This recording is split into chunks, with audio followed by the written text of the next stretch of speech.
Do you know that Dracula is Irish? Now, I don't mean the author Bram Stoker. I mean the actual man behind the myth. I'm Hugh, and I'm the director of Embrace, and I provide immersive tour experiences here in Northern Ireland. Something a little bit more than the sightseeing tours, and in this case, something that you can really get your teeth into. During COVID, I finalised and launched my first series of tours based on the real living DNA of giants here in Mid-Ulster. It is where myth meets reality, and you get to learn more about this ancient race of people and how their story fell into the legend. Already the Northern Ireland Tours Board will add this tour to their Embrace the Giant Spirit brand. Embrace the Dark is the next series that I'm creating, and it's more for the dark tourist, yes, but it can be enjoyed by everyone, and not just at Halloween. With COVID still being a major factor in developing these tours and running them, I'm reaching out to you to aid in this development. Quite simply, I refuse to let COVID stop me. I'm going to do everything in my power to bring these experiences to life. During Halloween week, what I'm going to do is run a series of live streams or pre-recorded videos and put them out through my social media channels. They'll be of the ancient gods and demons of Ireland, and of the local ghosts and monsters of Mid-Ulster and the Sperrin Mountains. Irish stories, history and mythology has long been the marker for horror stories that have bled right across the world. It was the gods and demons of Ireland that repopulated Europe after the Romans fell, and it was the gods and demons of Ireland that populated the mindset of modern day America, all the way from the east coast to west. And in all of this, who'd have thought that a wee chieftain from the Glen of the Eagle in the Sperrin Mountains would become the world's most recognised horror figure? You might call him Dracula, but the wee man is the world's first vampire. What is raised will be used to develop scripts, sites, costumes, maybe some augmentation for promotional use, and hopefully lay the foundation for some virtual reality to really bring this experience to life. You can help out by donating £10, where you'll get a link to download a movie of all the stories that I'm going to tell. For £25, you'll get a link to the movie and a gift card for a free picnic on one of my tours. Or if you donate £100, you'll get the link for the movie and a gift card for a free tour with Embrace. Thank you for taking the time to listen to me, and don't forget to tune into all my social media channels and listen to the stories for yourself.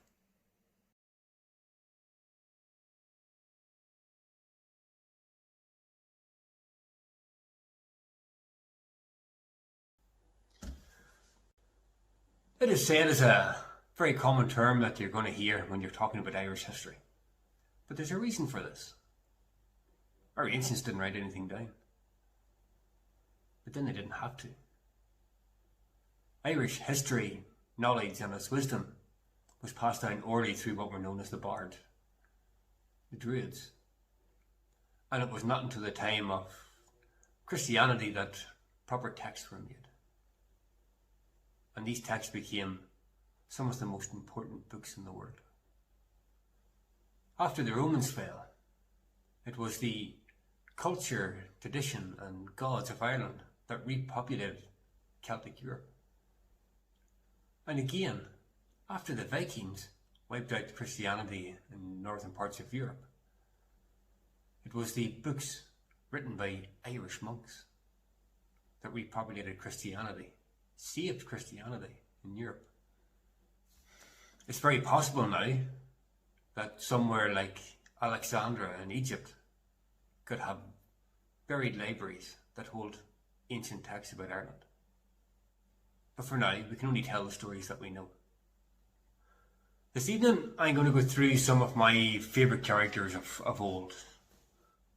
And as the week goes on, you're definitely going to hear more about them.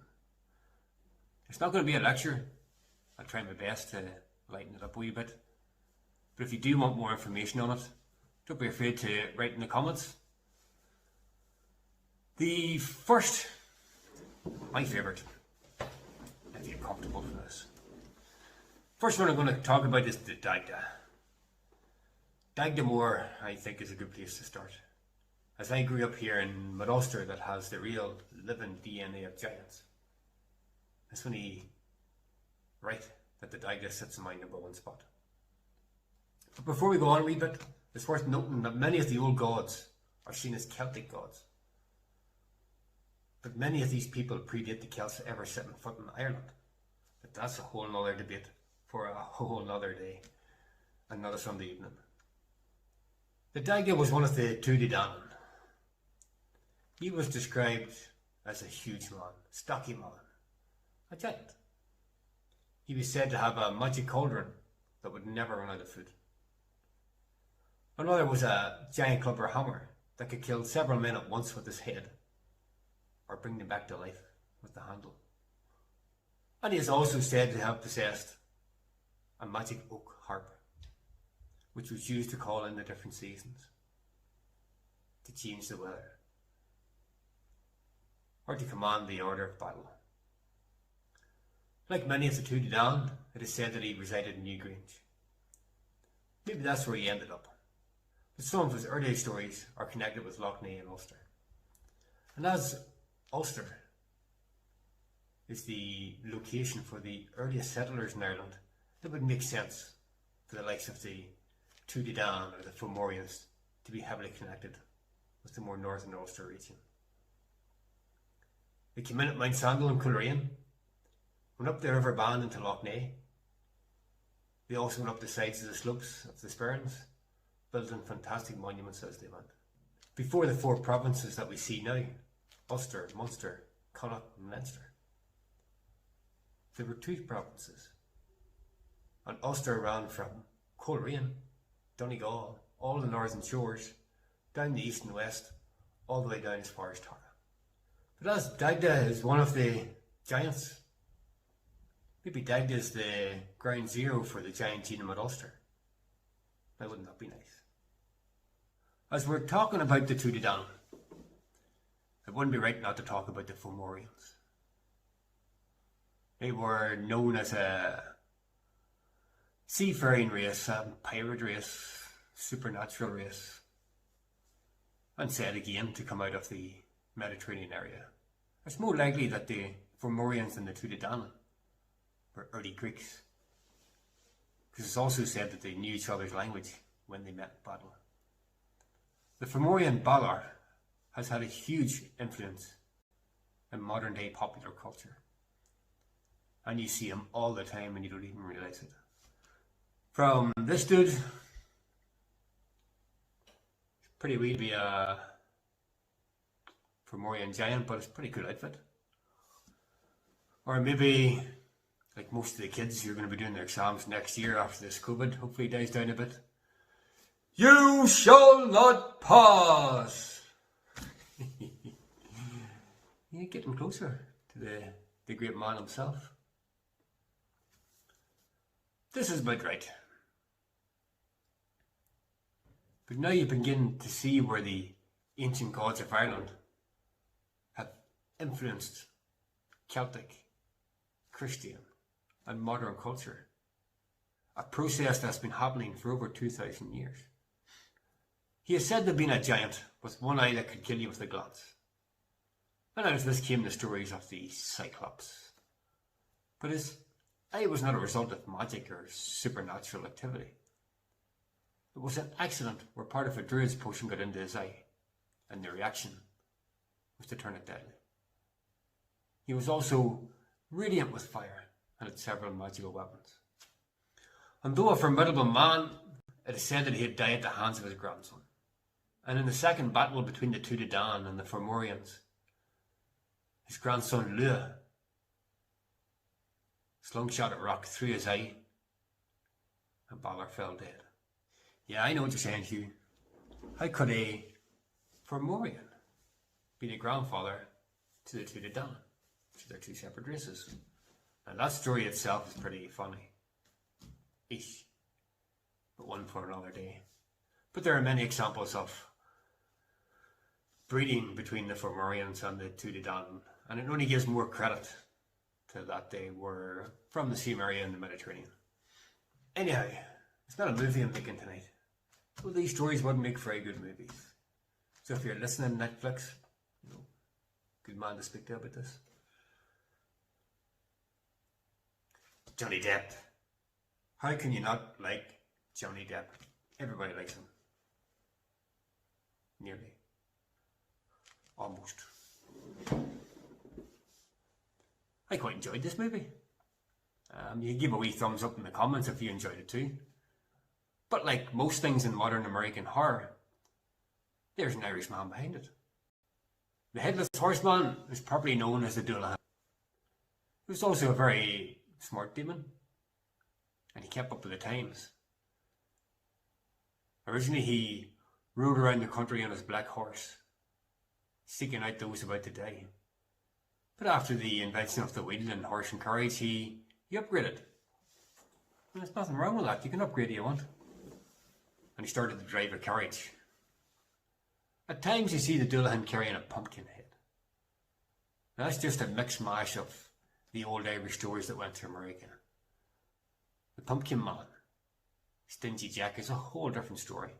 I don't think it should be mixed up in the story of the Dullahan. It makes his character look cartoonish. Back to the Dullahan. Unless you had some gold in your pocket, you couldn't stop him. If he stopped writing and called your name, you're fecked. There are even stories right across Ireland of the noise of the Dullahan driving people mad to the point of suicide. Some other accounts have it that the Banshee rides along with him. And the noise that made was bound to be fierce across the countryside, on the roads and through the forest. And it's any wonder it drove people mad. But you can only feel for the poor Dullahan as well. If you had a backseat driver who was loud as a banshee, you'd be too seen yourself. But we'll definitely hear a wee bit more about him through the week. Durdua. That's an Irish name connected to blood or bloodsuckers, or I think you know where I'm going to here.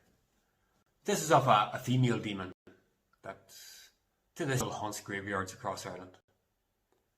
Now these vampiresses, is that right? Is that the right way to say it? Don't care. These female demons are not being mixed up with the real original vampire, who we will definitely be talking about later this week. There are records of these vampiresses in Wexford, Tyrone. Different graveyards right across the country. The main man though, just don't even go there. Just a little better. Arparta was the world's first vampire, but he had a beautiful wife. And very little is known of her after his demise. But maybe, just maybe, the beautiful wife who so many warriors died to protect, eventually followed in Arparta's footsteps.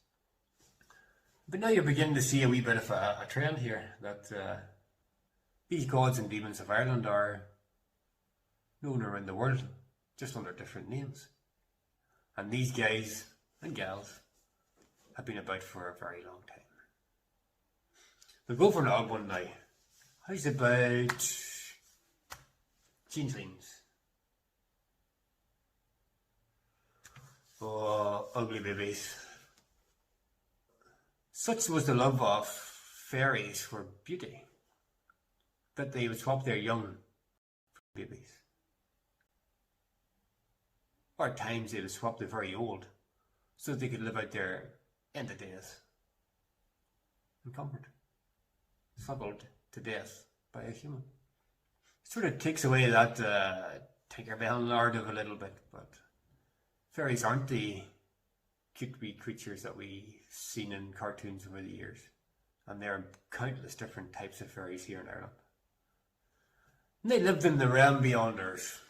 And as we come now to the Feast of Samhain on the 1st of November, it's the time of year where the world of the living and the world of the dead collide. And it makes it even easier for these fairies and other creatures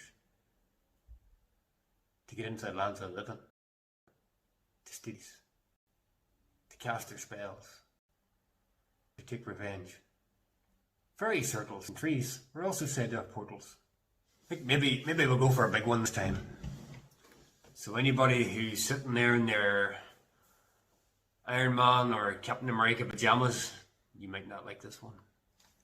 So listen very carefully. The tools of creation and destruction include a hammer which was able to control storms and thunder. That has to be our boy, Thor. Or maybe not. It's looking like Thor was probably originally an Irish man. Not even a man, probably a woman.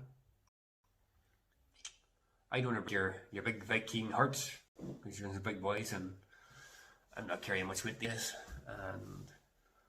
And I know all you girls and guys sitting there with your Marvel pajamas on you, or your Marvel mugs, or your Marvel headbands, or your Marvel everything, might not like this. But the reality is, Thor is based on one of the ancient Cailleach, an Irish goddess, said to be the daughter of the wife of the Dagda, one of the Morrigan. The Cailleach would reign over the winter months, protecting the livestock, keeping the winter fires going, protecting the people, until summertime, when she would shapeshift into Brid, and Brid would take her watch from summer until the winter began again. Her mother was the original Morrigan, the wife of the Dagda, and we hear that name throughout Irish history, and probably more famously in the story of Cuchulainn, the Hound of Ulster. I wonder who'd win the fight, Achilles or Cuchulainn. Maybe that's why the Greeks and Romans never really moved to take over Ireland. Maybe they knew they were going to get a few honourable mentions, which we'll come across in the week as we go along. The Mirren, or the mermaids of the seas around Ireland and Lough Neagh.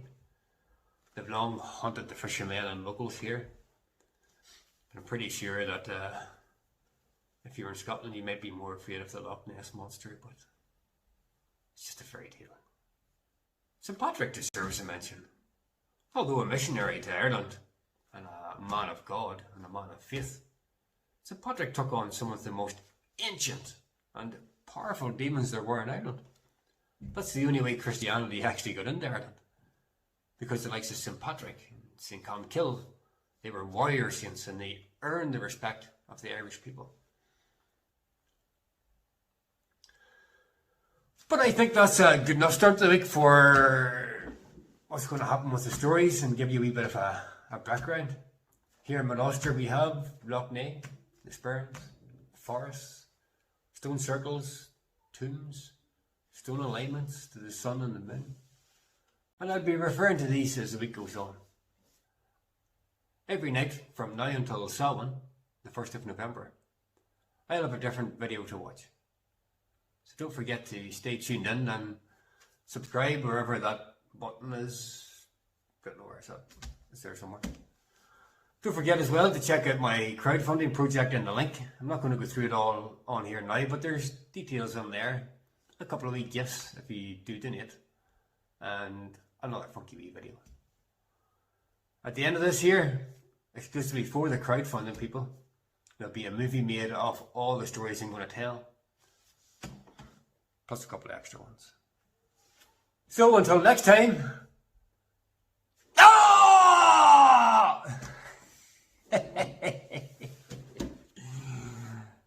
I'll not do that again. It's okay. Stay safe.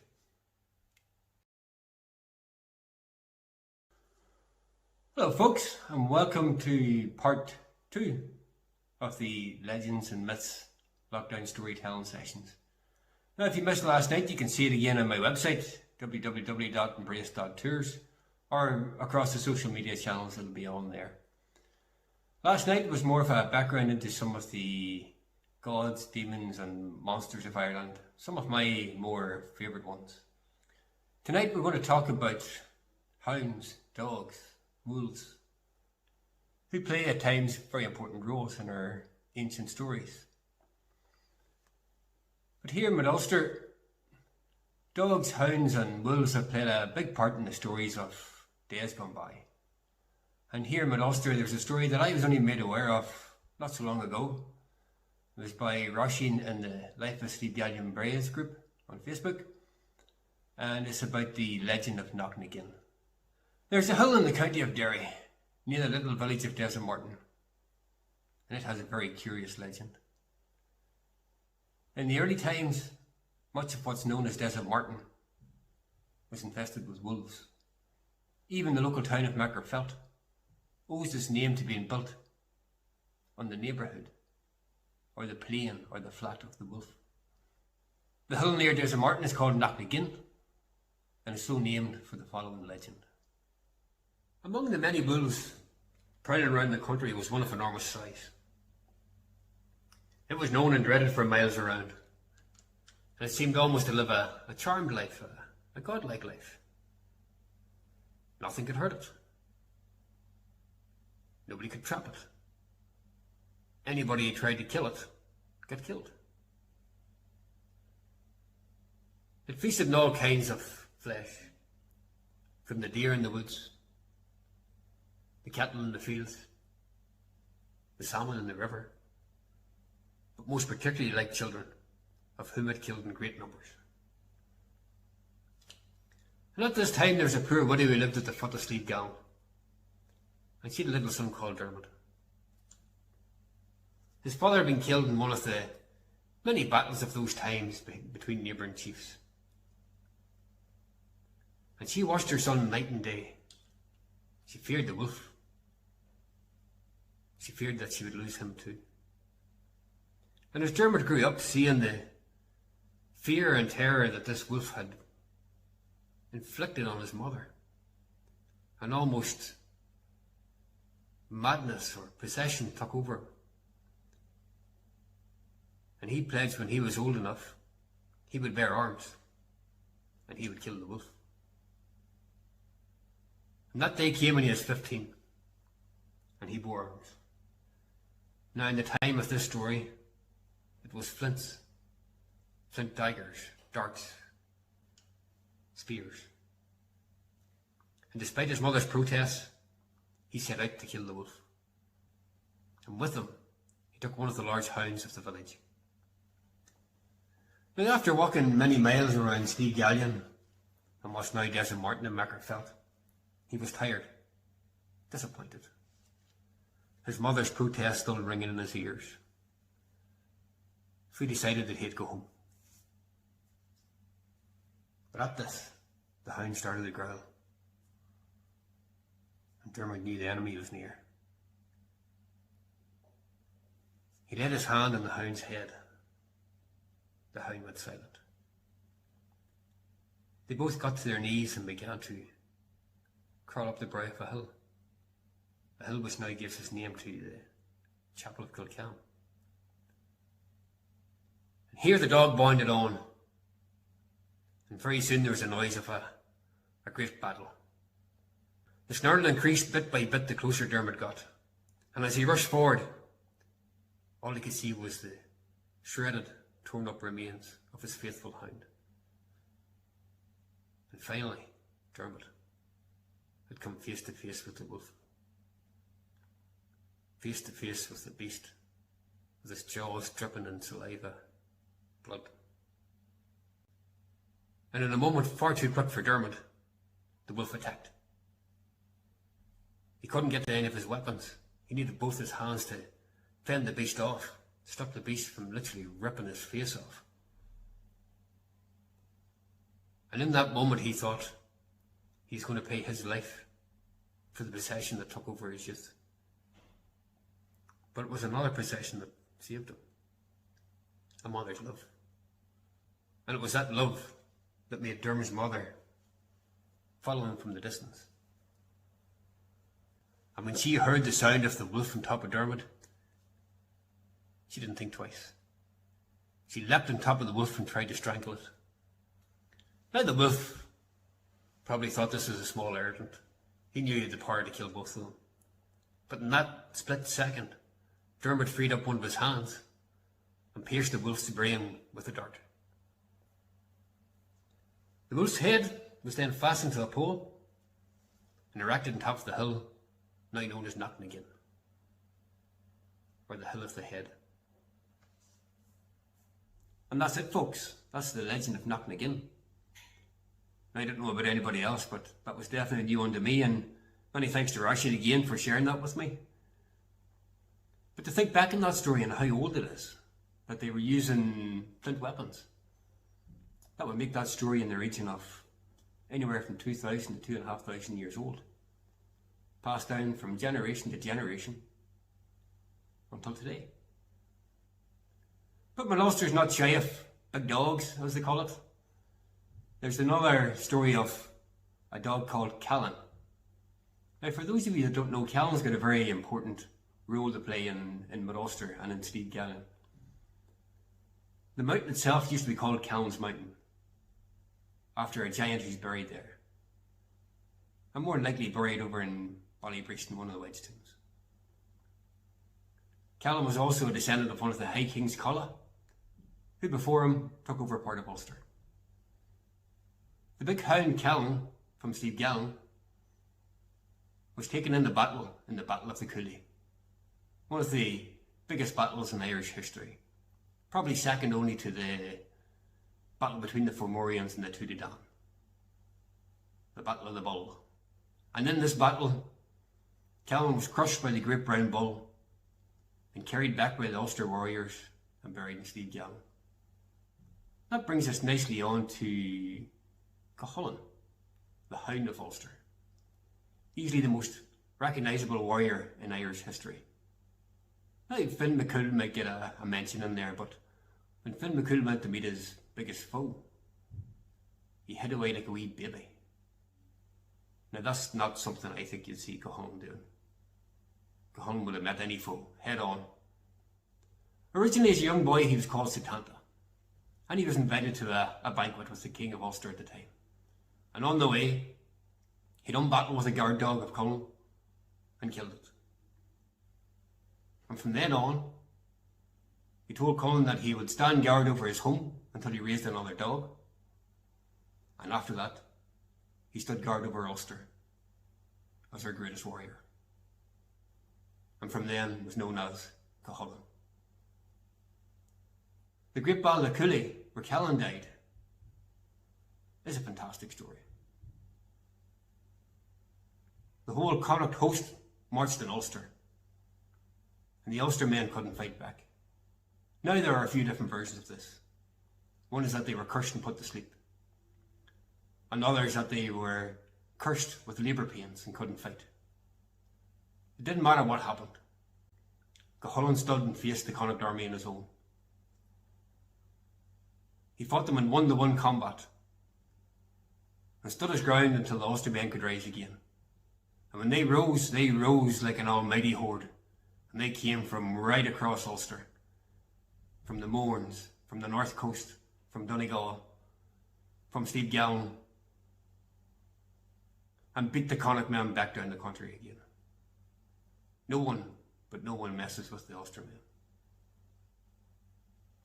In Cuchulainn's life, there are many ups and downs.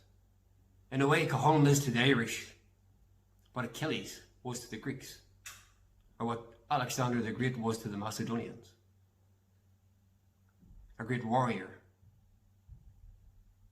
a great leader, a great conqueror, but destined to die young. And die young, Cuchulainn did. When he killed the Hound of Cuchulainn, he swore an oath. He swore that he'd never eat dog meat. And this oath is what eventually would lead to his demise. But over many different battles and spells and potions, they couldn't kill Cuchulainn. And one of the greatest sorrows in Cuchulainn's life was that he had a son who he ended up killing in battle. And after this, it drove him a little bit mad. But his enemies seen this as a chance to finally get him. And it's said that he was tricked into eating dog meat by an old hag, probably one of the Morrigan. And he couldn't refuse it. He was bound by Irish traditions not to turn down a meal if offered it. And the next time he went into battle, he knew it would be his last. And although he fought valiantly, he fought like a true Ulster warrior. Near the end, he had to tie himself to a standing stone. And surrounded, they thought he was dead. But even at that, no one wanted to go near him. But finally one warrior did. And in this last act of defiance, Cuchulainn cut off his hand. And after that, they said that the Tuatha Dé Danann god Lugha, who is supposed to have been Cuchulainn's father, appeared and took the soul of Cuchulainn into the hills of Tara.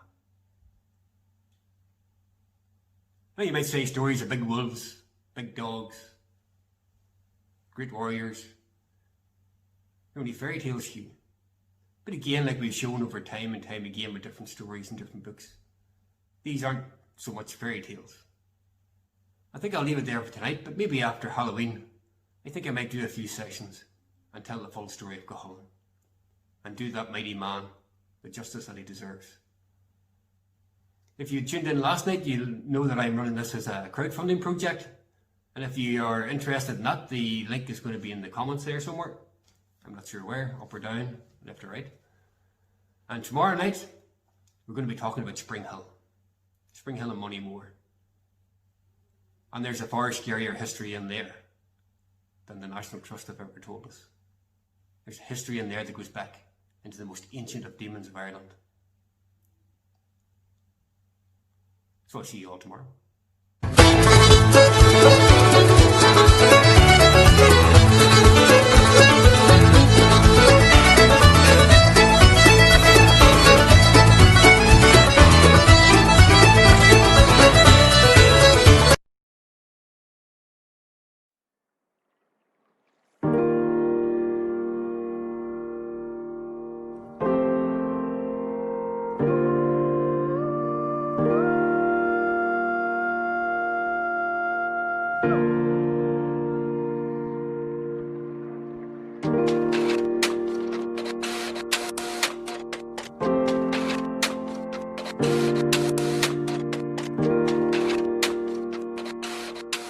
Very welcome back to episode 3 of the Myths and Legends sessions. And if you tuned in with past previous nights, you'll have heard some of the stories of the old gods and demons of Ireland. If you tuned in last night, you'd have heard about the Wolf of Knocknagein and a little bit about the giants. Tonight, we're going to talk about Spring Hill. And to give you a bit of context, it's about 4 miles down the road from the Knocknagein Wolf. This entire region of Mid Ulster is well known for hauntings, demons, gods, monsters. And this is just another in a long list of the very many stories that we could tell. Spring Hill House is situated about half a mile outside of the village of Moneymore. Moneymore itself was once known as being a huge woodland. And so you had the plain of the Wolf that was Magherafelt. You had the more mountainous Des Martin, and now you had the forest. And in the forest are many beasts. But to begin with, we're going to talk about Spring Hill House itself. And I'm still a wee bit too afraid to go up there at night, so I took a wee visit here during the day. Spring Hill House probably has the most documented haunting in the whole of Ireland. And I think to start it off, we'll just go through what the National Trust have to say about it. And on their website, they have a page dedicated to the ghost. Haunted by a friendly spirit who loves children. There's nothing scary about that. A sad, tormented soul, seemingly unable to rest, has appeared many times to staff and visitors here, particularly children. In 1816, a seriously depressed George Lennox Cunningham committed suicide, leaving his second wife, Olivia, to bring up their children. She also had to live with the guilt and grief of being able to save her husband. And it says here, from his demons. What exactly were those demons? Who were those demons? But we'll stick on the National Trust for the time being. Her ghost is said to roam the house to this day, but most consider Olivia a benign presence, who's particularly fond of children, often choosing to appear to the youngest in the house. Usually most sightings seem to take place during the day, and she has been seen walking through the house or standing quietly by the stairs. All aspects of her hunting seem to be peaceful, and there's only one slightly unsettling story relating to the wooden cot that Olivia used for her children. And this is titled The Mysterious Knocking. During the Second World War, US soldiers billeted at Spring Hill, and they complained of a strange knocking noise coming from the night nursery. They asked for the cot to be removed, and for a time it was loaned to the Armagh Museum, and the knocking stopped. But after the end of the war and the return of the cot, the phantom knocking was heard once again. Let's go, that's not too bad. You could live with that. A wee bit of knocking in the night. It's an old house. Bound to be a bit of creaking going on. But yeah, that's not everything that happens in Spring Hill. If that was the case, why is it not being so famous? There's a story of two fishermen from the local village in Moneymore who were quite lazy that they didn't want to dig up their own worms to go and fish the Ballinderry for the yearly run of Dollahan. But they knew from walking the grounds that after a good heavy rain that the lawns of Spring Hill would be covered in earthworms, blackhead worms. Perfect for fishing and easy on the back. Now while they were up there, they gathered a good handful of worms, but it wasn't as plentiful as they thought. They did have a spade with them just in case, and as they went to dig the ground, one of them thought they saw something. And being two yahoos from Moneymore, whenever they thought they seen a ghost, they didn't run. Instead, they took a wee walk in round the grounds towards the dovecot. Now they're in trouble.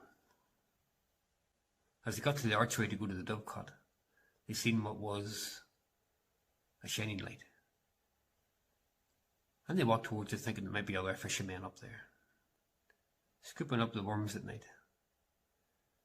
But as they get under the arch, the light began to move fast. Bolted past them. They felt cold.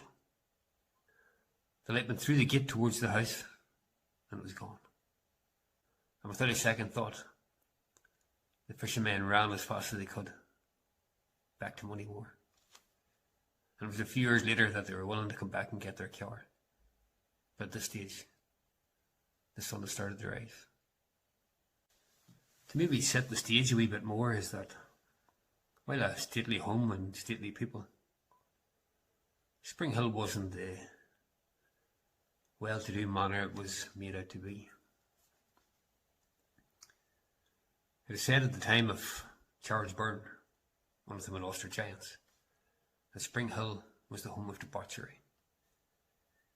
There were wild parties on the lawns and on the grounds, freak shows, music, dancers.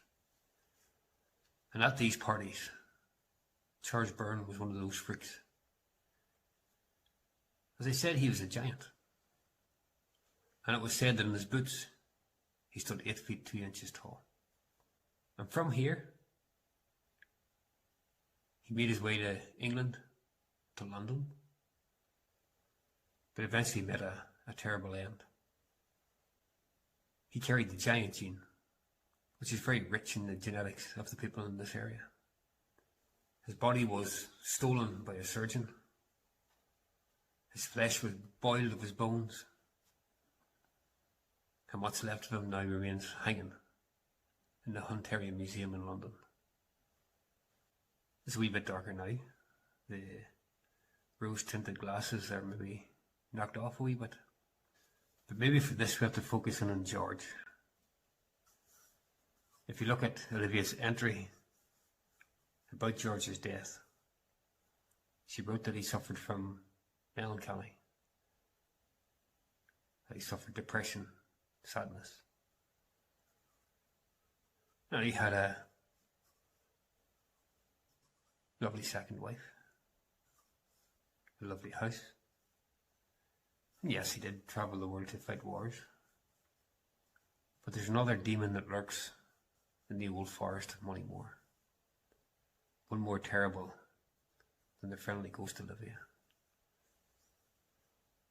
And one more brutal than any giant ever spawned out of Mid Ulster. Before the house was built, Moneymore has a very rich history. At its earliest, it goes back to the 5th, 6th century. Huge battles were fought outside it. But in the woods was said to ride the Dullahan, the headless horseman. And there are different accounts of this throughout the years. As time goes on, those stories do change a little into the horseman and his carriage, but either way, it was the Dullahan. Now it is said that Dullahan rides day and night, kicking up an awful noise, and is sometimes accompanied with the banshee. Could it be this is the noise that drove George mad? Could his depression be down to the fact that he knew the Dullahan was there, and he knew the Dullahan was calling his name? And if he read any of the old books, he'd know that if the Dullahan called his name, and he had a gold coin in his pocket, at the very least, he could stop him in his tracks, buy more time. But his visit back home at the time he died was rushed. He got word while he was out serving for the army that his children was sick. And much like Olivia, he loved his children very much. And defying orders, he came home. Maybe, just maybe, he forgot about the gold coins. And knowing that the Dullahan was coming, shot himself. Interesting. There are demons out there that we'll never understand. But the old term of buying some time most certainly comes from the Dullahan. Springhill House is still open to the public to this very day. Now you can't get inside the house. COVID has been another factor in that. It's very plausible that if you do believe in the Dullahan, that if George Cunningham did have demons, the Dullahan could have been one of them. There have been many sightings of the Headless Horseman in Mid Ulster, and very many stories come from the Glenshane Pass. So we can only guess what the Headless Horseman thought of a huge big road being put up his hill. Maybe he finds it easier to travel on. But I don't think I've seen a horse and carriage up there in a very long time. We've got a few more nights to tell a few more stories, and tomorrow we're going to change the script up a wee bit. Tomorrow we're going to have a little discussion on the warrior saints of Ireland. We've been talking about the demons and the monsters. Maybe it's time to talk about some of the people who fought them. So at 8 o'clock tomorrow night, tune back in again, and I'll have a couple of very interesting stories for you. For those of you who haven't seen the videos before, this is part of a crowdfunding project, and the information should be in the post there somewhere. As always, stay safe.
Tonight I'm going to tell you 2-3 stories about saints that lived up here in the Sperrin Mountains.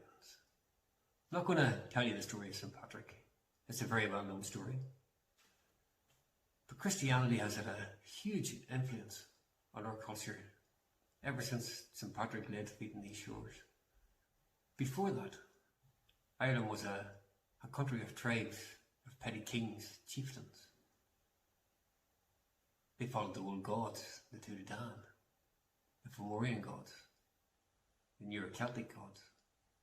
And it's always very hard for me to fathom how Christianity managed to get in when nothing else could. But St. Patrick wasn't the first missionary to come here. Apparently there were others. But St. Patrick set that trend of being a Christian, a holy man, but a warrior. And that's just what Christianity needed to get through to the Irish. They needed warriors to talk to warriors. They needed strong men to take on strong men. But even after Christianity did take that early hold in Ireland and began to build its churches, in some areas in the Sperrins, over at Ennismaha, over in Armagh, and even down as far as Tara, Christians weren't allowed to build their churches near it. And even to this day, that stands true. So in the early days of Christianity, right through for 1,000 years, they still respected the old ways. Maybe not so much the old gods, but definitely the old ways of the ancient Irish people. But enough of that, we'll start the story, so we'll jump straight on here.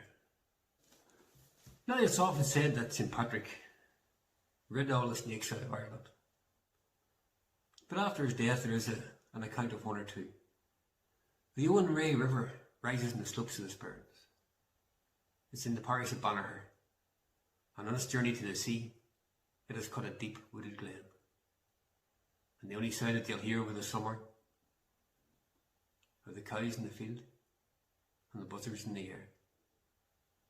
However, it wasn't always this peaceful. In that part of the Sperrins, from Banagher to Feeney, Claudy, the people were terrorised by this beast. The serpent laid waste to the land from the slopes of the Sperrins to the shores of Lough Foyle and became known as Lug na Pesta.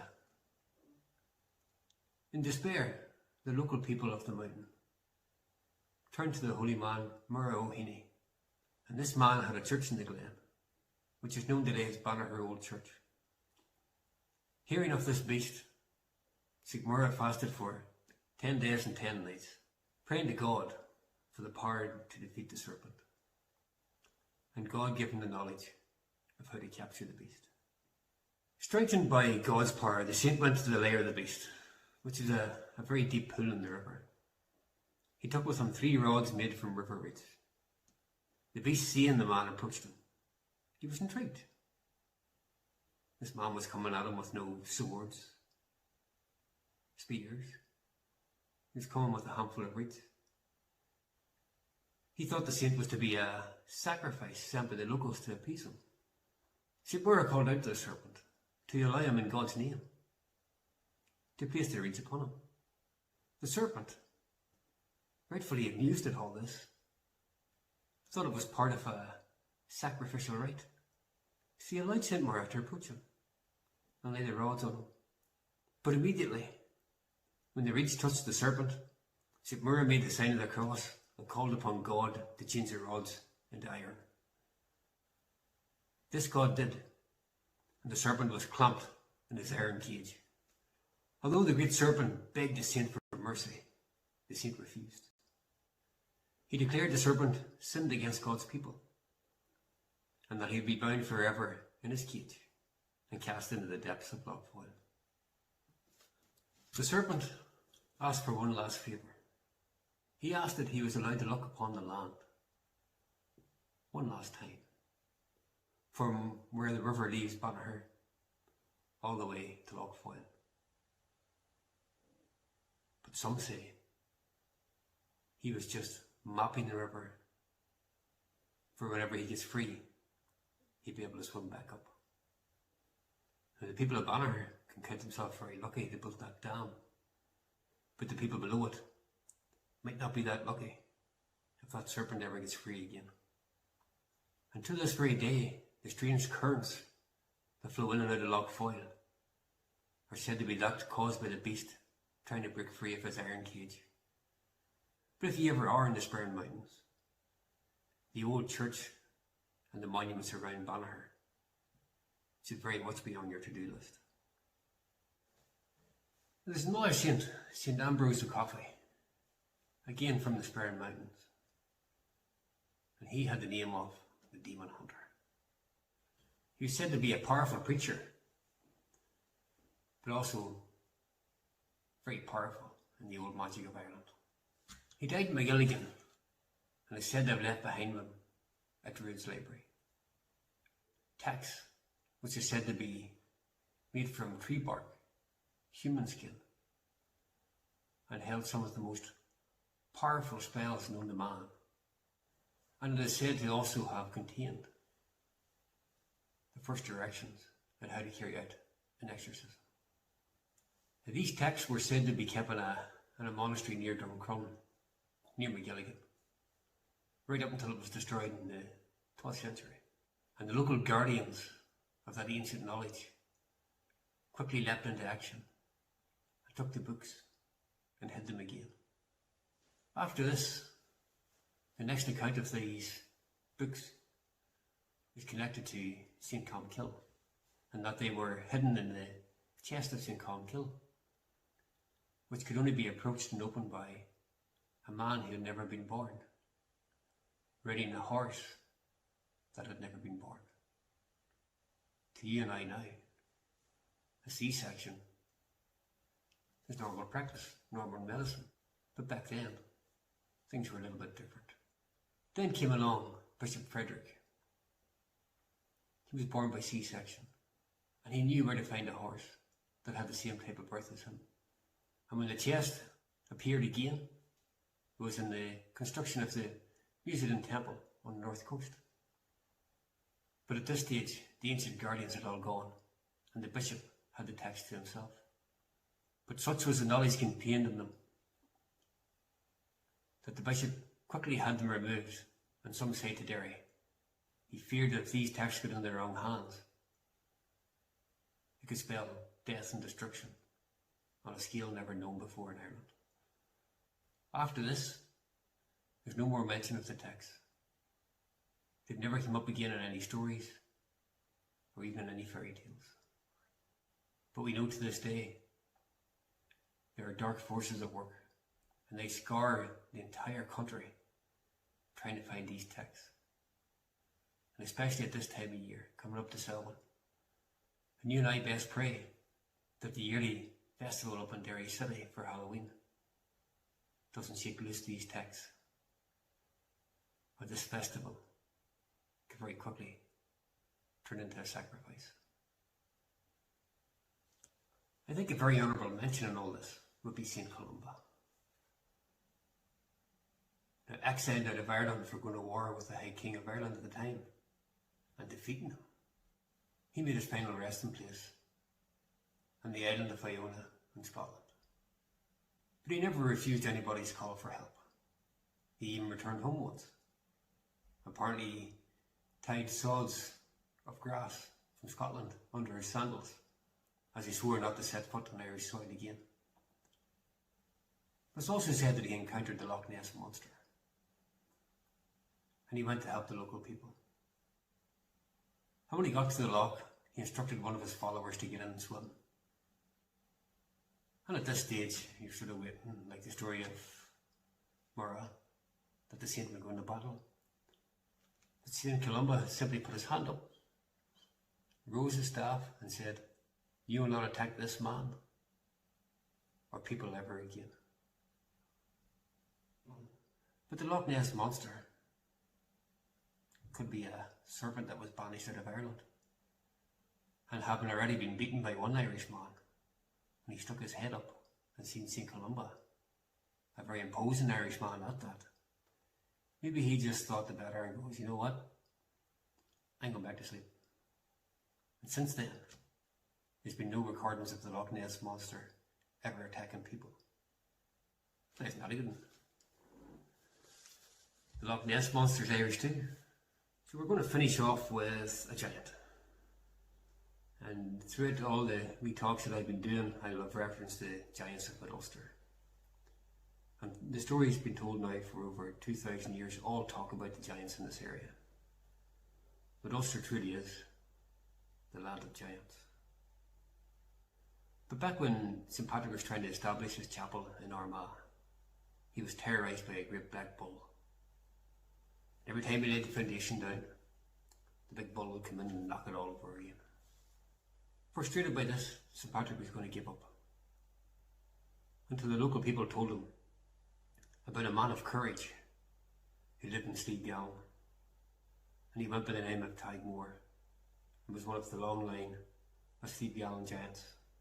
So when word got to Tig, he finally made his way over to Armagh. And when he arrived in Armagh and met with St Patrick, despite being a formidable man, St Patrick blessed him with more strength. He wanted to make sure that this would be the last battle with the bull. Tig was then left to protect the site, sit watch after the workmen had left for the day. And he was rose out of his slumber by the sound of the great black bull. But fearless, he jumped into action. He ripped an ash tree out by its roots, grabbed the bull by its tail, and beat the bull all the way over to Slieve Gallon, over the Blackwater River, over the River Bann, through the lowlands of Cookstown, and into Slieve Gallon. Tig beat the black bull all the way to Tullybrick, a very marshy, peaty part of the mountain. And at this, the bull was stuck in a bog hole and was finally killed. As you can expect, quite the audience grew watching this Slieve Gallon giant beat the giant black bull from Armagh all the way over to Tullybrick.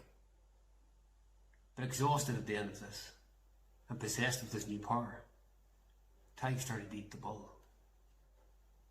Now you can only imagine what the onlookers began to think. Here was this giant man eating the bull right in front of him. He didn't cook it. He just ate it like a bear mauling his prey. And at this, the crowd started to pray to St Patrick. They prayed that he would take away the blessing. St Patrick answered their prayers and took back his blessing. And losing all the new strength that he had, because his stomach was so full of the meat of the bull, it exploded and Tig died. He is said to be resting now in a wedge tomb in the middle of the peatland in Tullybrick, and not too far away from his ancestor Callan Moore, whose resting place is over in Ballybreast. But there's one thing that's said down through the ages. After this, the giants remembered how they were treated. And it said that after this, that they'd never do battle again, unless they were defending their own. I think that's a good place to leave it tonight. Tomorrow night I'll be coming live from Fried's Bar and Restaurant in Swatra. And although there is another saint mentioned in this story, it's not the saint that goes to battle. And tomorrow night, I'm going to be telling you the true story of Dracula. Who he really was, how he really lived, killed, and how he is trapped under a great stone in the Surround Mountains to this very day. That'll be one to make you think. These stories are part of my crowdfunding project. You can find the link in the comments, up, down, left, right, wherever it's at. And if you find these stories entertaining, is to make a donation. So until tomorrow, buckle yourself up, because this story's a good one. Good night. Our ancestors warned us. We didn't listen. We thought if we changed the name, people would forget. A king like wraith beneath ancient mountain lays, Adorned in the spurn's loving arms he remains. Bladed grass and piercing thorns shield his craggy tomb. He prays beguile under dark starry skies, waiting.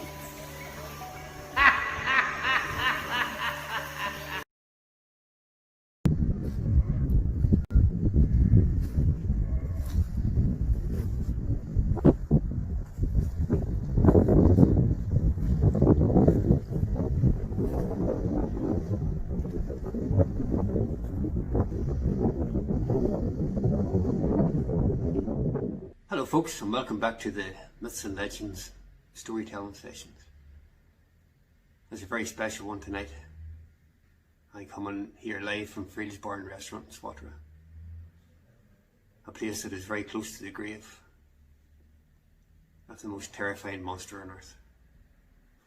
And so far this week we've covered the Headless Horseman, the giants, the warrior saints, and other demons that have run ragged across the Spurn Mountains in Mid-Ulster. But tonight we're going to talk about the most fierce of all. Many years ago, when Bram Stoker wrote his book about Dracula, what he'd done was took stories from across Ireland and from across the world and merged them into one of the biggest fiction novels ever to exist. Dracula, in all his shapes and forms, has terrorized kids, adults, for years. He has amassed a cult following. People in their millions have travelled to the likes of Transylvania or Whitby in England to grab their piece of history or to search for the Count. But you've all been looking in the wrong places. The origins of Dracula aren't Transylvania. The origins of the real vampire is here in the Spurn Mountains, over in the Glen of the Eagle. So I'm going to warn you at this point. You want to snuggle up, grab your comfy blanket, maybe pour yourself a wee whiskey, and listen. Not too far from this pub, in the townland what's now called Glenullen, lays the grave of the world's first vampire. And if you listen in now, I'm going to tell you a little bit about him. Dracula's real name is Abarta. Abarta was a cruel chief that ruled over the small kingdom called the Glen of the Eagle. It's situated here in the Spurn Mountains, just a few miles from Swatragh, Sloughneen, Garba. He ruled with an iron fist, and he defended his lands brutally. But such were the customs of those times. The only difference was, Abarta treated his own people like he treated his enemies, and thought nothing of slaughtering his own people over petty quarrels. As time passed, the Glen of the Eagle became a no man's land. Nobody would go near it, shunned from the rest of society. But this didn't stop Abarta. Now it's said that during these dark days, he spent quite some time at the Holy Wells over at what's now called Moninina. The wells over at Moninina are long known for being a training place for all the Irish warriors, where they went to learn their herbology, their potion making. But over there, Abarta is said to have met a dark druid who possessed the evil man's mind even more and showed him how to make a potion to sustain his life forever. Abarta also had a beautiful wife. Now, while he coveted her, he didn't pay her any attention. But as early Christian monks had begun to establish their churches in this area, she found her faith in calling with God. And she spent many nights praying for Abarta, along with the local monks, Alberta, who despised these holy men more than any, thought she was having an affair with them.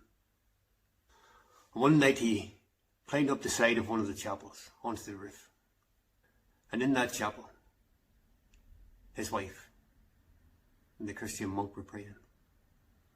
Trying to get a better view, he slipped off the roof, and some say fell to his death. The next morning, as the word of his demise spread across the land, there were celebrations. People couldn't believe that they're finally free of this monster. But little did they know, this is only the beginning. And despite being a cruel man and treating his people badly, they still honoured him with the old Irish traditions and buried him in a grave standing up, just like they would do any other chieftain in the country. The celebrations went on that night. All the houses across the Glen of the Eagle were celebrating. But something else happened. There came a... What happened next was brutal. The local man opened the door and came face to face with Alberta. And the fear that struck that man is still said to have caused a crack in the ground that is still there to this day. Alberta instructed the man to cut his wrists, and being so afraid, the man dutifully done it. And under his wrist, Alberta placed a bowl, collected the man's blood in the bowl, and drank it. And this happened right across the country that night. And at every door he stopped at, he made the people cut their wrists, and he drank more blood. The next day, terrified, people didn't know what to do. Eventually, the local people who lived in the Glen of the Eagle started to rise up against him. And they came and they cornered him, killed him. But that wasn't the end of it. So they sent word to the neighbouring tribes, calling for warriors to come and help them. And some warriors came, their chance to kill the Dwarf King. From Dungiven, Feeney, Claudy. And they cornered Alberta, killed him again, and put him in the grave standing up. There were no celebrations that night. People went home, they closed their curtains, they locked their doors, they stoked their fires, and they waited. And they waited. But they didn't have to wait too long, because very soon that old familiar came at the door. But this time enraged, Alberta made them cut their wrists, and he'd drained the entire blood out of their body, suckling on it through the bowl. People were dying all over the country. The fear, the panic, the terror. Can you imagine putting somebody in their grave twice? And he still got out of it. And with that feeling of fear that the local warriors had failed, they'd no option. They had to call on the giants. They had to call on the giant warriors from Mid Ulster. Now the giants of Mid Ulster are well renowned and well known. But even when they heard the stories, they began to think, how could they, even of their great stature, kill this man? Some stories would say that it was Finn McCool that came up and fought Alberta again because he was a giant. But Finn McCool to the Mid Ulster giants is the baby he hid from Benadonner. So the Mid Ulster giants, being related to St. Lura and a connection to the chapel in Mackara, made their way to the local monk and asked him for help. The monk prayed to God and asked for an answer. Now, a lot of times back in those days, it would have been the monk who'd have went and done battle with the beast and would have gained a sainthood from it. However, this time, the monk would only pass on the knowledge that he gained. And he told the giant warrior that you must take the branch of a yew tree, fashion it into a sword. Abarta is already dead. You can't kill him. No one will ever be able to kill him. But you must pierce his heart with a sword. Place him face down in the ground in a grave that's lined with thorns to stop him from crawling out of it, and the ash tree to bind him. And once you've done this, place a huge rock over his head. So the giant set out, and he didn't have to go too far to find a yew tree. Most of the early Christian chapels were built in old pagan sites, of where the yew tree was plentiful. And he whittled himself a dagger, not unlike this.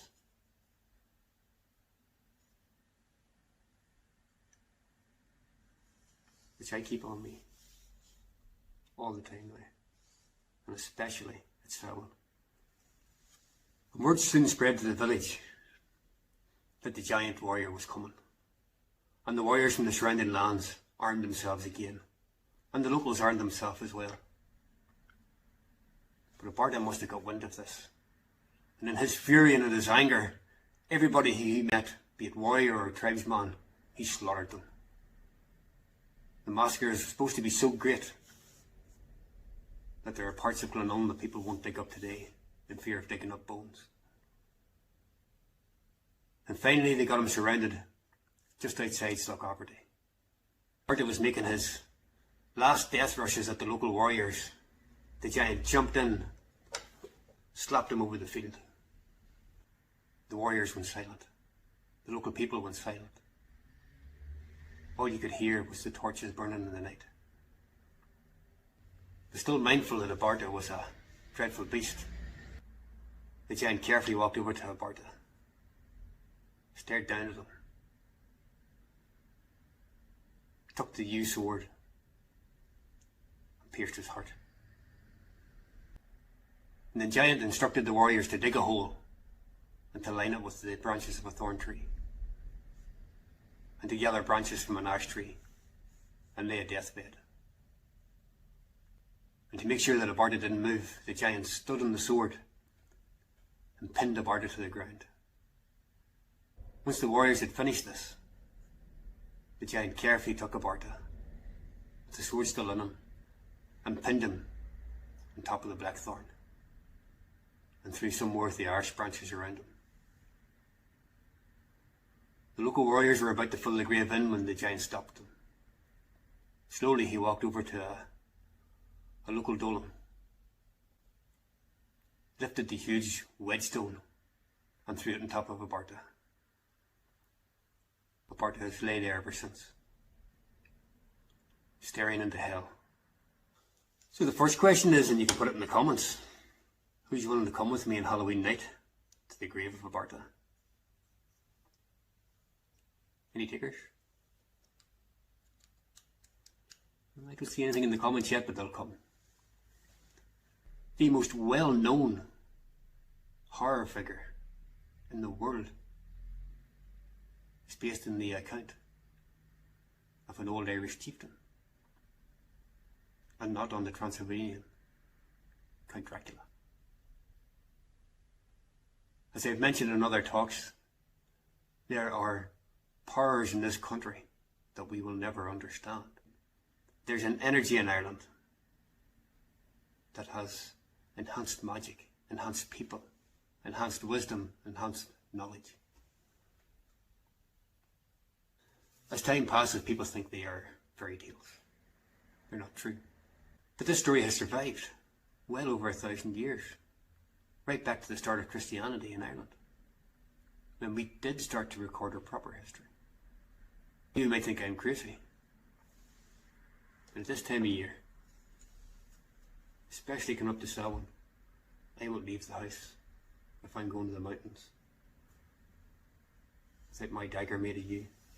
Rise again, Who's going to put him back in his grave? Well, naturally, of course, you're going to have to look towards Mid Ulster, towards the people who still carry that ancient giant gene to this very day. And hopefully that you can find a warrior big enough or brave enough to face him. But I'm ready for him. I don't know about you, but I'm ready for him. And if I come face to face with the Barta, and he looks into my eyes, he'll know that not only has he met a descendant of the Fomorians, he'll have met a descendant of the giants. Now I mightn't be able to lift the big capstone back into place, but I'm sure I can pin him to the ground long enough with this to make sure I get somebody who can. I hope you enjoyed that tonight. And let me tell you, this is not a story. This is not a fairy tale. This is real. And coming up to Samhain, when the land of the living meets the land of the dead, there'll be many beasts trying to cross that portal to rise a Barta again. He is their key to taking over this world again and return it to the time before the Fair Bloke, before the ancient Silmarians, back to when this world was theirs. So hopefully you've learned something tonight, and learned that garlic's no use to this guy. Silver crosses, holy water. It's the branch of a yew tree fashioned into a dagger. That's the only thing that can pin him down, stop him. But always remember, you can't kill him. Hopefully I'll see you tomorrow night, and we'll have some more stories to tell. But until then, lock your doors. And if you hear tonight, don't open that door. Just run.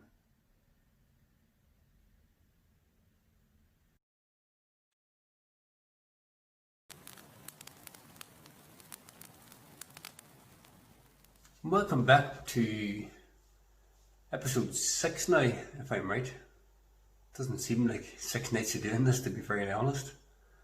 And last night was pretty good. I'm still getting a lot of comments from people, mostly looking to know where the grave's at, but as it's no real public access to it, I might just have to keep that one a secret for a little time longer. On this evening, which is the eve of Halloween, maybe it's fitting that we talk about Samhain, Halloween itself. Halloween, as we know it now, is, to me, a wee bit like St. Patrick's Day. It's been, I know the Americans out there mightn't like it, Americanized, but not 8 years ago there were celebrations at it, but not the type of celebrations we see today, and not the type of celebrations that we see around the world. But Ireland very much is the home of Halloween. And like very many other traditions and cultures here in Ireland, it's just another one that is spread around the world under a different name. But where did it come from originally? A lot of people would automatically think back and think it was the Celts. And automatically that would make it in and around the 2,000 to 2,500 years old. But others say it goes back much further. And I have to say, I agree with them. It goes back to the time of the original Gaels, the original inhabitants of Ireland, the ancients who were there before the Great Pyramids were built. Ireland does have its place in history. The problem is, we didn't write anything down. And as I said before, we told our stories. And this practice is even alive to this very day. And just think of what I'm doing tonight, and what I've done all the other nights. I've told you a story. There are ancient monuments right across Ireland. Stone circles and stone alignments. And many of these hold alignments to the sun or the moon at solstice or equinox. And in a way these can be best summed up by George Barnett. the Sperrin Mountain man who excavated the Beagmore Stone Circles. He is also a bit of a poet. I'm going to read out the last verse of his poem, The Beagmore Stone Circles. But it's one thing to say, and it isn't to mock. They set up their time by the very best clocks. It's all sorted out by the sun or the moon, and can't go astray till the last crack of doom. There's a certain simplicity in that, and in a way, it explains everything. But the more and more we study these tombs, and they've been very heavily studied down in Ireland's ancient East, but a little lesser known fact is that we have got tombs that align themselves to Samhain, to the sunrise in Samhain. And they're not just any tombs. They're the tombs that are part of the Boyne complex down in Naas. And the one that has its chamber lit up every Samhain is the one they call the Mount of Hostages. So straight away that sort of blows it out of the air that the Celts invented Samhain or Halloween. This ancient race of people didn't build these stone monuments for fun, and they didn't build them by accident. They built them on purpose. So now we begin to see the practice of celebrating at Halloween going back to maybe 3,500 or to 4,000 BC, making it almost a 6,000 year tradition here in Ireland. A tradition that influenced the Celts, the oncoming Christians, and to the modern day world. Tonight I'm going to tell a couple of more traditional stories, a new one and a couple of old ones. So we'll start off with a more light-hearted story, because last night was a wee bit heavy with the vampire. And this one is of a character called Stingy Jack, who has been exiled from both heaven and hell and has to walk the earth alone. But as the story goes, Jack was a miserable old drunk, a trickster. And one dark night, he ran into the devil. But he didn't run into him in any forest or glen. He ran into him in the pub. We're in Ireland after all. Jack took the devil by offering his soul in exchange for one last drink. Now the devil quickly turned himself into a sixpence. Jack lifted the sixpence as if he was going to pay the bartender, but quickly slipped it into his pocket, and in his pocket he also had a silver cross. Because of this, the devil couldn't change himself back, and Jack refused to let the devil go free until the devil had promised not to claim his soul for at least 10 years. The devil agreed, and 10 years later, Jack came across the devil again. Now this time he was out in a bit of a country road. The devil tried to take his soul again, but Jack, being the trickster that he was, said, "I'll go, but before you go, would you get me an apple out of that tree?" The devil, thinking he'd nothing to lose at this stage, he had him, went up the tree to get an apple. But as soon as he did, Jack placed crosses all around the trunk of the tree, and the devil was stuck. And this time, Jack made the devil promise that he'd never take his soul. And seeing no way out of this predicament, the devil agreed. When old Stingy Jack eventually passed away several years later, he went to the gates of heaven. And he wasn't allowed in because he was a bit of a trickster, a deceitful man all his life. So Jack then went down to hell to see if the devil would take him in. But the devil kept his promise, and he wouldn't let him in. "But where can I go?" The devil simply said, "Back where you came from." But the way back was very dark, and Stingy Jack pleaded with the devil to at least provide him with some light. So as a final gesture, he tossed Jack an ember, and Jack placed it into a hollowed out turnip, one of his favourite foods apparently. And from that day on, Stingy Jack has roamed the earth with this turnip light to guide him. I do like that story. Originally here in Ireland, it was not pumpkins that we carved out. When I was a young fella, I didn't even get a turnip. We got big potatoes, and they were a nightmare, absolute nightmare to hollow out. But saying that, we did. And it was, I actually think it was into my teens before I even carved a pumpkin. Maybe even into my teens before I even seen one. But as the festival sound has become more mainstream, And with America really picking up on it, the pumpkin became the lantern. And Stingy Jack became the pumpkin man. I think now we'll go for an older story. Now I gave Finn McCool a hard time. And that's only because he dressed up like a big baby when the giant Benadonna was looking to fight him. But the giant Finn has far more stories than the ones told up at the Giant's Causeway.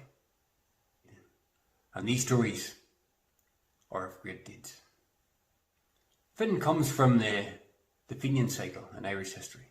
It's the third cycle of the old ways. First came the mythical and legends. Then came the Ulstermen. Then the Fenian cycle. Then the cycle of the kings. Now there are a few different versions of the story, but the story is that old as maybe changed tongues a couple of times. But of all the feats carried out by Finn, one feat carried out by Finn when he was only 10 was to kill Alan, the fire-breathing man of the Tuatha Dé Danann. Now at a first glance, Alan would remind you of the great Fomorian Balor, but instead of residing with the Tuatha Dé Danann in the other world, he resided out west, out across the ocean, in a place called Magmell. And at Samhain, when the barriers broke down between the world of the living and the dead, he would go to the Irish capital of Tara, play some music that makes everybody go to sleep, and burn all the treasures of the village. As this went on for 23 years, the king finally asked for men to stop it, to take on Alan. Finn volunteered, and on his way to Tara, the Samhain, he obtained a special spear called the Burga. This spear warded against the sleep-inducing music, and it said that the ward worked if you simply let the blade touch your flesh. But in other accounts, it says that Finn, every time he nearly fell asleep, cut himself to stay awake. Eventually the beast arrived at Tara, and Finn, still being awake, slayed him quite easily. But even in the Ulster cycle, Samhain takes a very important place. At the time of Cuchulainn and the great Cattle Raid of Cooley, the young hero Cuchulainn defends Ulster on his own. With the rest of the Ulstermen cursed, they couldn't fight. And Samhain was the day that Queen Maeve chose to attack the Ulstermen. And Samhain is also supposed to be the time when Lugh of the Tuatha Dé Danann, Cuchulainn's father, appeared out of the hills of Tara, watched Cuchulainn take his last breath, and take him from the mortal world to his. But even before that, and we're going back now to the first cycle of Irish history, Samhain is supposed to be the day of the Second Battle of Matura, the day in which Lugh of the Tuatha Dé Danann killed the Fomorian Balor, his grandfather, and took control of Ireland. All these important mentions in Irish history, right back to the Tuatha Dé Danann, the Fomorians, it tells us one thing, that the ancient Gaels, the original Irish before the Celts, celebrated Samhain, Halloween, long before the Celts. It was these ancient traditions that intertwined themselves with the oncoming Celtic culture, and later on the Christian culture, and later on again modern culture, making Ireland once again a very important place when we speak of the ancient history of the world. That brings us nicely to why Samhain became Halloween. And this is where the Christian influence comes in. In the 8th century, Pope Gregory III founded the Feast of All Saints. And this was on the 1st of November, the time of Samhain. In 835, Pope Gregory IV made this a day of obligation, meaning that all Catholics had to celebrate Mass, unless they had a very good reason not to.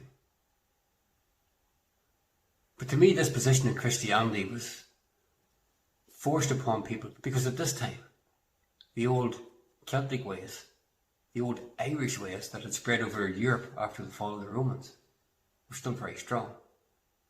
And the Christian Church really needed to stamp its authority on Europe and Ireland. But this day for the Church is a solemn day, dedicated to all the saints of the Church. And All Souls Day on the 2nd of November, is dedicated to those who have died, but have not yet reached heaven.